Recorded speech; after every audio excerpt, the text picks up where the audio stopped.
So finally, it boils down to competencies. So competencies are dictated by the business strategy, by the whatever the competencies the organization should have as an organization, organizational competencies. Basically, what the competencies should the organization should have, whether the organization should have a competency in Python, whether the organization should have a competency in data analytics, machine learning, or whatever it is. Six Sigma, total productive maintenance. It's driven by the board of directors. So it's basically the interview is conducted with them, and the competencies are derived by the business strategy. It depends upon which position you want to take, which position the business wants to occupy. There are three positions. So you should know that, then only you will understand this. There are three positions generally a business wants to occupy. One is a cost leader, producing cheaper products, but of decent quality and occupying a larger market share. That is called as cost leader. And second one is differentiator.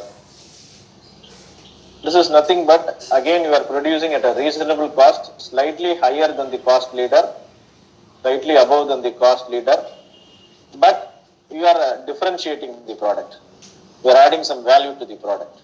That is the second one, value differentiator value differentiator. And the third one is niche segment.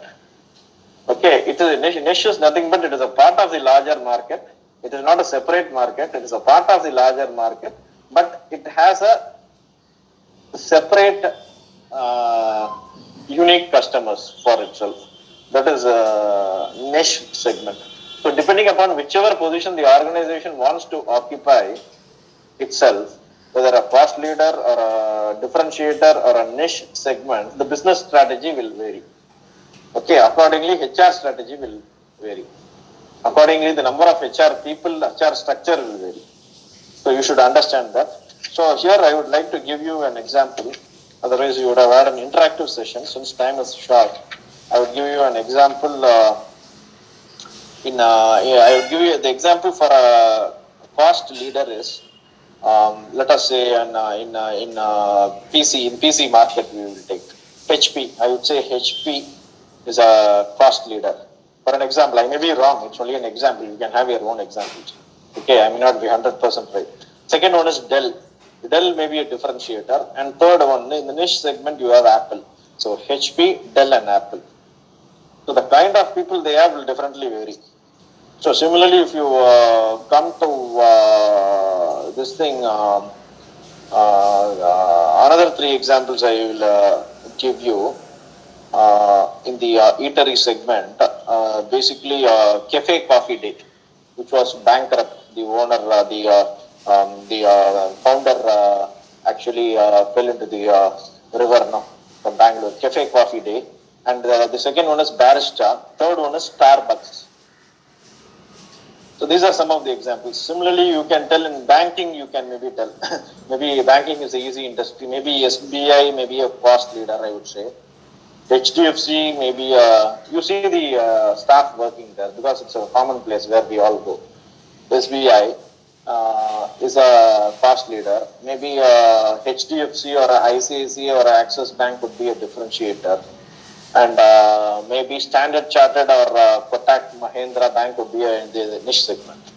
So similarly, you can have your own examples. Similarly, you can have Suzuki in the car segment, automobile. Suzuki, Volkswagen is a differentiator, and Benz can be in the niche segment. So moving on further. So there's something called horizontal alignment and vertical alignment. So horizontal alignment of identified competencies. What is this? This is nothing but all your HR, suppose if you have a HR competencies system in place, all your HR competencies, all your HR processes should be integrated. That is this. There should be integration of the HR subsystem. Hiring,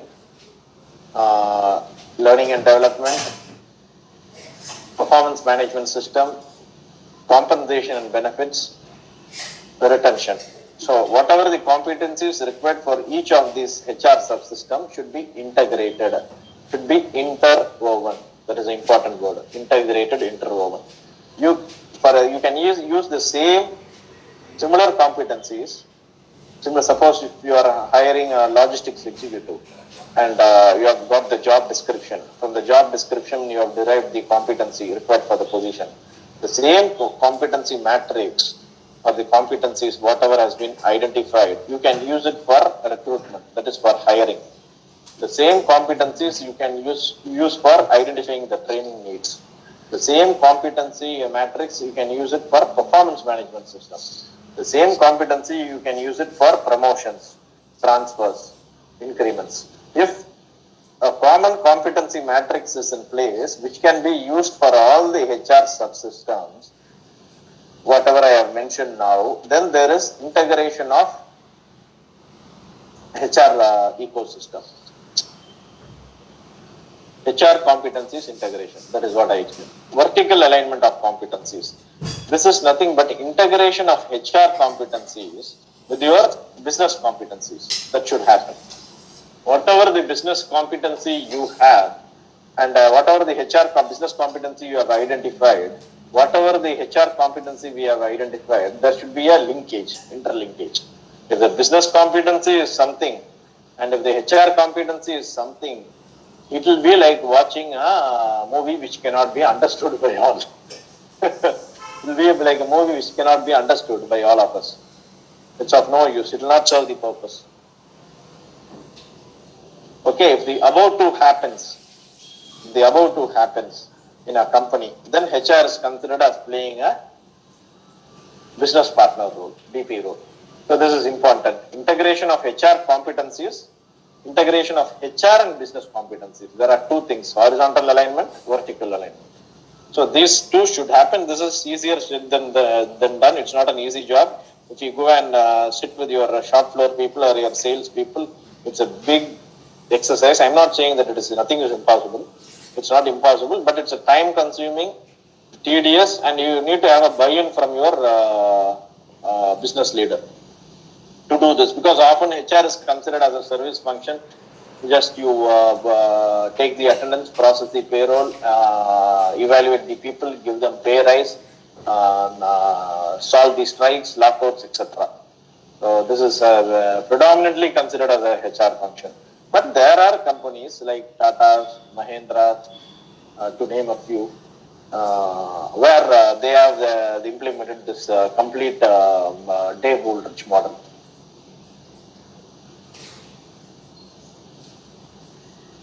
So this we have discussed already. HR resources must be spent on strategic activities which adds value. This is very important. Whatever you are doing must add value to the employees, to your contract workers, to all. MP is manpower planning, TA is talent acquisition, L&D is learning and development, CNB is compensation and benefit, PMS is performance management system, and R is retention. Right from manpower planning to retention. You should spend your time on strategic activities. Taking the attendance, printing the pay slip, that any person can do. HR degree is not required, in my opinion, in my view. Anybody can do it. It's basically common sense. So for the above to happen, so HR, whether HR are equipped, that is a very big question. I would say earlier, maybe I started my career in 2002. I completed my course in 2001. 1 year I didn't get any job. From 2002 I started my career. In the last 18 years, if you ask me, the HR function has evolved, has actually become a transformational function, from a transactional to a transformational function.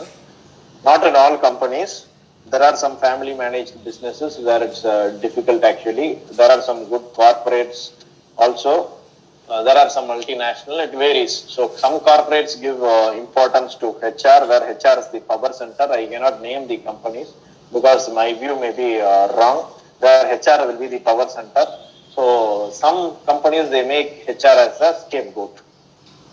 Okay. Morning they will tell you this is a horse, and evening they will tell you this is a donkey. Morning they will show you this is 6, evening they will tell you this is 9. So you should be very careful. It's not an easy job. The patience which we have, the perseverance which we have, no other professional would have it. Other than doctors, I would say. No other profession would have the patience and perseverance and the tolerance what we possess, especially if you are operating in a unionized environment.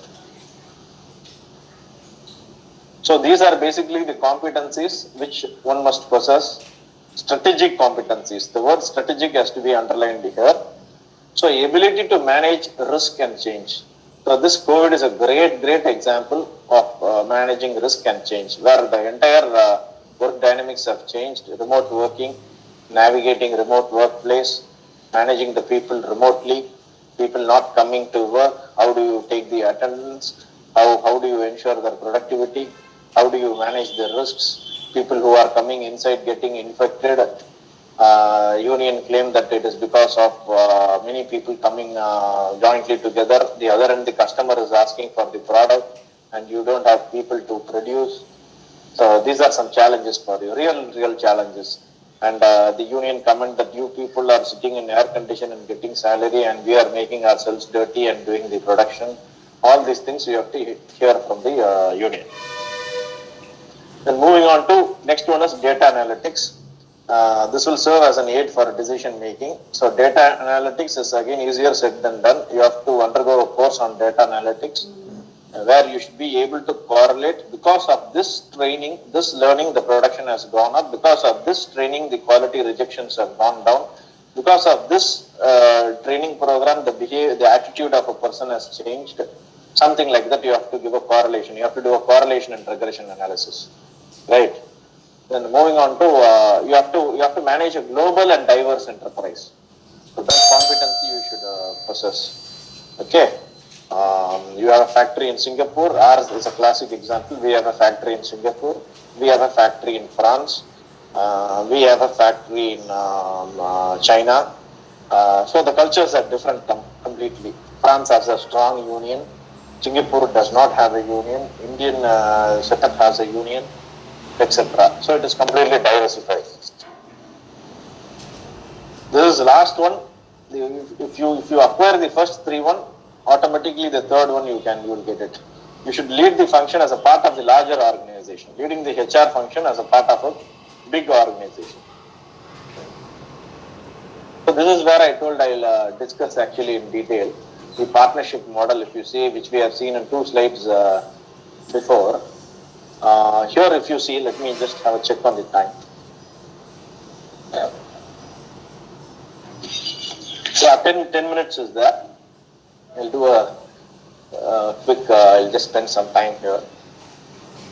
So if you see, basically, the bottom part is basically your day-to-day, right? Your routine activities, more of an operational thing. Administrative expert and employee advocate. Whereas the top part is your strategic part, where you act as an HR business partner and change champion. So we'll discuss the top 2, maybe the green and orange. Okay, HR business partner. So here you act as a single point of contact to share the HR and business goal. That is the role of a HR business partner. You are sharing the business goals of the company. This year our target is to since I'm basically from a manufacturing background, I'm able to draw examples related to manufacturing. That is why I'm quoting manufacturing examples. This year we want to produce 40,000 metric tons of lubricants. We are into lubricants, okay, engine oils. 40,000 metric tons of lubricating oils. Okay, this is the business. This is the business goal. This you have to communicate to the line people, shop floor people. Of course, there will be a town hall meeting happening, but apart from that, there are unions, unionist categories there. You need to communicate, and you have to continuously communicate whether the business is doing well or not. Otherwise, at the end of the year, they will tell, "Sir, நீங்க சொல்லல business சரியா போல. now you are telling the last minute la the business nalla இல்லைன்னு சொல்றீங்க, so the bonus கொடுக்க முடியாது, increment கொடுக்க முடியாதுன்னு சொல்றீங்க. So they will come and claim like that. So you have to continuously communicate the business progress. Right, that is the role of a HR business partner. For that, you need to understand what the business is all about. You cannot confine yourself to the HR domain. You need to understand what the business is about, what the products we are manufacturing, how many products are not there, are there. No need to understand about the technicalities. I am only saying understand the broad overview. Who are the customers? Who are the top 10 customers who contribute to 80% of the business? Something like that. You have to understand. Then who are our competitors? What the competition our salaries are paying? Who is poaching from us? Okay.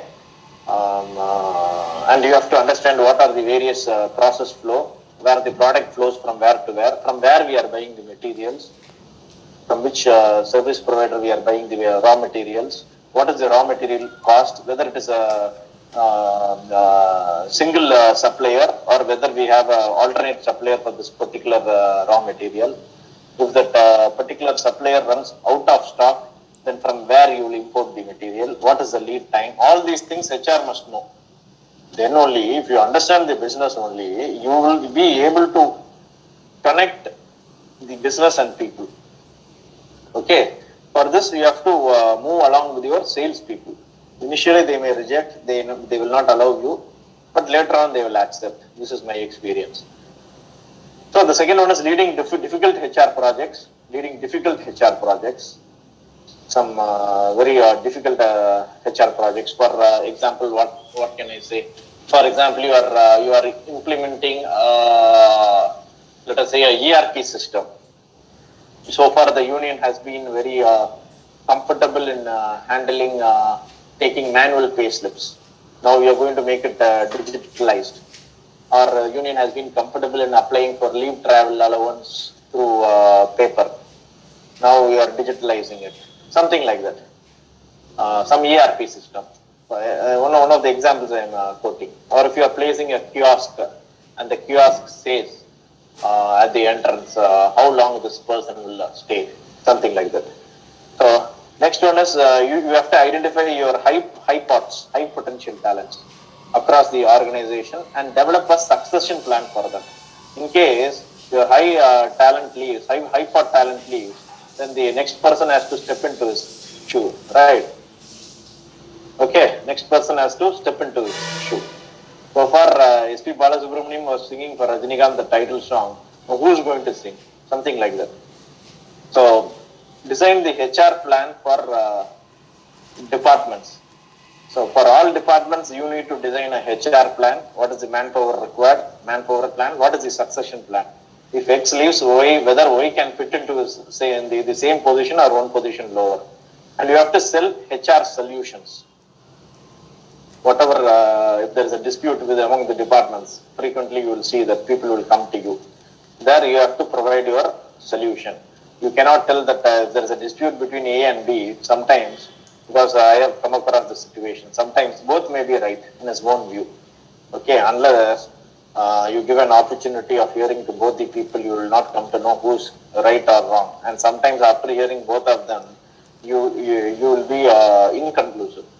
You cannot take a decision. In such a scenario, you have to give a third alternative, that is HR solution.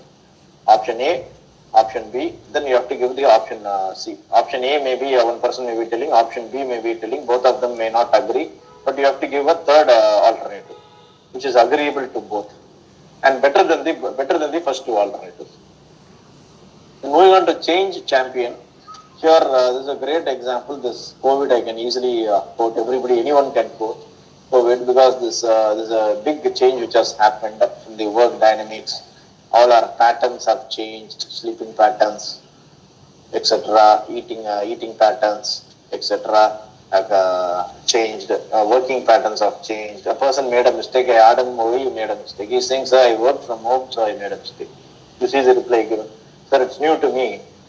In payroll, you made a mistake. I asked him, why you made this mistake? Sir, I work from home, so I made a mistake. It's new to me, he's saying. My wife disturbed me, so I made a mistake, he's saying. So these are the replies being given. It's really sometimes very funny, but sometimes it's also some logic is there. So you have to be a champion. You have to change the champion. Basically, you should be a change agent. You should be driving the change. Okay, you should navigate the employees through the change, and you should coach the managers to accept the change. Basically, it is top down. Any change is top down. So that is thing. So remaining two, you can do a self study. I'm not touching because I want to do one more thing. So this you can see it on yourself because we are running out of time. I want to do this HR structure basically. We will come to this later. This we'll see. So this is very important for you guys. See the HR structure. So basically there are 4 structures. Madam, screen is visible, no? Hello? Yes, sir. Yeah. So basically this is very important. So I have skipped few slides because of the paucity of time. So these 4 structures, if you see HR structure, it varies from organization to organization, whether it is a cost leader or it is a value differentiator or it is a niche segmenter. Or whether you are in the growth, there are 4 life cycles in the industry, whether it is a growth stage, whether it is a startup stage, whether it is a growth stage, whether it is a maturity stage, or whether you are in the decline stage. Okay. So functional HR structure, we will see what is it.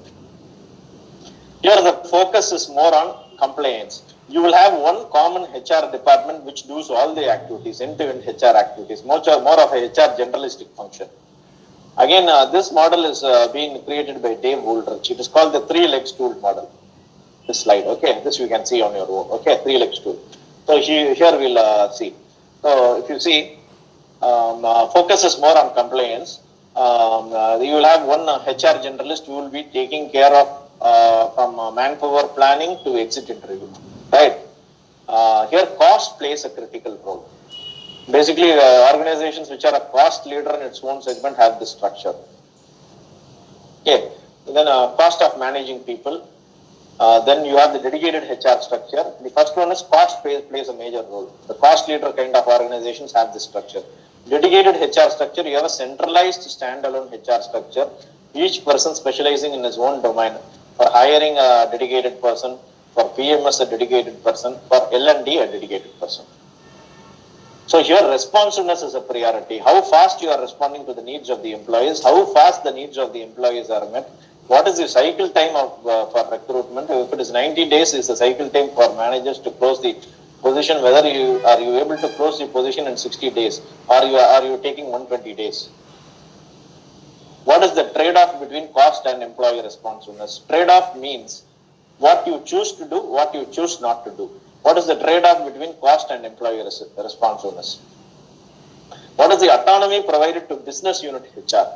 If it is a dedicated HR structure, what is the delegation? What is the power you are giving to the business unit HR? What is the range of decision making? Whether up to 10,000 he can procure or above 10,000 he has to seek MD's approval. Autonomy versus accountability. This both goes hand in hand. If you fix the accountability and if you don't give him any autonomy, then definitely he'll run away, right? Moving on to the shared services group, here the focus is on cost. Again, cost is a major reason. Shared services group is nothing but there are certain activities which fall under this. Payroll, common team will be doing. Compliance, you will be outsourcing it. Handling your PF, ESI, etc., gratuity, etc., you will be outsourcing it. This is called shared services group. There will be a common team in the corporate sitting for recruitment, sitting for comp and benefits. This is called shared services group. Basically the resources are shared. Here they leverage technology and therefore they are able to do this for multiple business units. No dedicated HR for business unit. One centralized team for all business units. Sitting in the corporate, a center of excellence team is sitting in the corporate and giving directions. This is the market trend. The manufacturing sector is paying an average increment of 7%. Under the manufacturing sector, there is a subsector called the chemical, which is paying an increment of 5%. And let us also pay 5%. The directions come from the corporate. Hybrid is nothing but which you are aware of, a combination of petrol and electric vehicle. It's a combination of either two of these structures, right? Either functional and dedicated or dedicated and shared services. But there is a fine thread. You may think the dedicated and shared are something similar, centralized, but there is a fine thread between both. There is a fine difference between both that you will come to know only when you delve into the subject deeper. So this quickly I will complete. Can I take another 5 minutes, madam? Or can I? Yeah, sir. Yeah. Because it's very important actually. Pardon? Still more slides are there or only this? 2 slides are there. I would be requiring basically 5 plus 5, 10 minutes. Is that okay, or should I do it in 5 minutes? HOD sir. Hello. Madam, it's not an issue. Yes. We can proceed. Yeah. Thank you, sir. Yes. So basically, this is Michael Porter's 5 forces. Okay, Michael Porter's five force model. Here, some noise is coming. Please, see, basically, this is Michael Porter's 5 force model. Before you are getting into any business, okay, you have to do this. This is time tested and time proven method of doing a analysis. It is basically an analysis. Michael Porter's 5 force model. There is something called pestle analysis, environmental. That is the environmental analysis, which we are not going to discuss now. Michael Porter's 5 force we will see. So there are 5 things here, 5 factors. We will take an example of airline industry, which is very common. Threat of new entrants. First, see, I am going to start airline industry like Jet Airways or SpiceJet. So let me see threat of new entrants. Threat of new entrants. What is the threat of new entrants? How do you study the threat of the new entrants? Whether the threat is there or not, whether it is easy to get license to operate a aircraft, it is difficult to enter the business. Okay, profit margins are thin. It is difficult to get a license. So only few players are there. So the threat of new entrants, I would say, is low to medium. That way I would say, low to medium. So there is a threat of new entrants. First you have to see this before starting any business. Then moving on to bargaining power of suppliers. Who are the suppliers for the airline industry? Your pilot, your cabin crew, your caterers, the person who provides the fuel, the airport, what slot you want, the peak traffic hours or the off peak hours, what slot you want. This is about the suppliers. How is their bargaining power? That you have to evaluate. What is the bargaining power of pilot? Pilots are considered as workmen under the Industrial Disputes Act. Please note that pilots are considered as workmen under the Industrial Disputes Act because they do not supervise anyone. They do not manage anyone. They do not have anyone reporting to them. Their salary may be 5 lakhs per month, but they do not report to anyone. So they can raise an industrial dispute. So they are considered as a workman as per the definition of Industrial Dispute Act, workman 2 subsection S. Okay, they are considered as workmen. So you have a highly unionized workman category. So their bargaining power is very high. Similarly, the slots which you want to occupy, peak hours means the rates are very high. Again, their bargaining power is very, very high. So generally, if you see who the suppliers, their bargaining power are very high as far as the airline industry is concerned. So moving on to the intensity of rivalry. How many competitors are there? Yes, competitors are there. Tatas are there, SpiceJet is there, Jet Airways is there, Indigo is there, earlier Kingfisher was there. Okay, so the rivalry intensity is huge. So you need to differentiate here. How you will differentiate? In terms of on-time takeoff, on-time